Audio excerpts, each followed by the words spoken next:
Master Mbeni, Master Ndini, ndauya nemheni. Aiwano no. Antina, ndakatrena. Ndine mantina. Tiri kungozvambura mangoma, kudambura mangoma, kuputisa mangoma, kuita fanike tiri hora.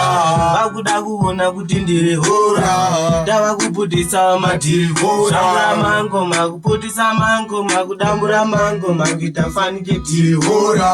Vakuda kuona kuti ndiri hora. Ndava kuputisa matiri hora. Avasivana mambo, sakatova pamukambo, vachadonedza zvikwambo, arungachano.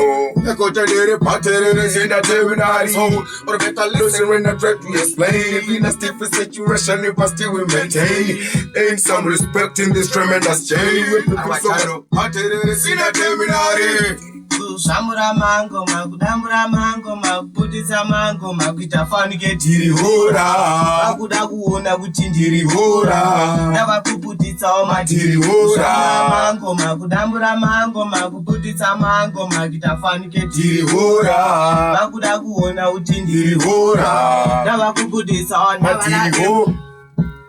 Pavakandiwachisa, but this time ndowaitisa. Varikuda kundipusisa, mangoma ndiri kushandira mayusa. Ndauya namukoma patiri, vane skiri. Tadzibata idzo shiri, mangoma ita mbiri. Kudambura mangoma, kuputisa mangoma, tafanike tiri hora. Vakuda kuona kuti ndiri hora. Ndava kuputisa matiri hora. Kuzvambura mangoma, kudambura mangoma, kuputisa mangoma, kuita fanike tiri hora. Vakuda kuona kuti ndiri hora.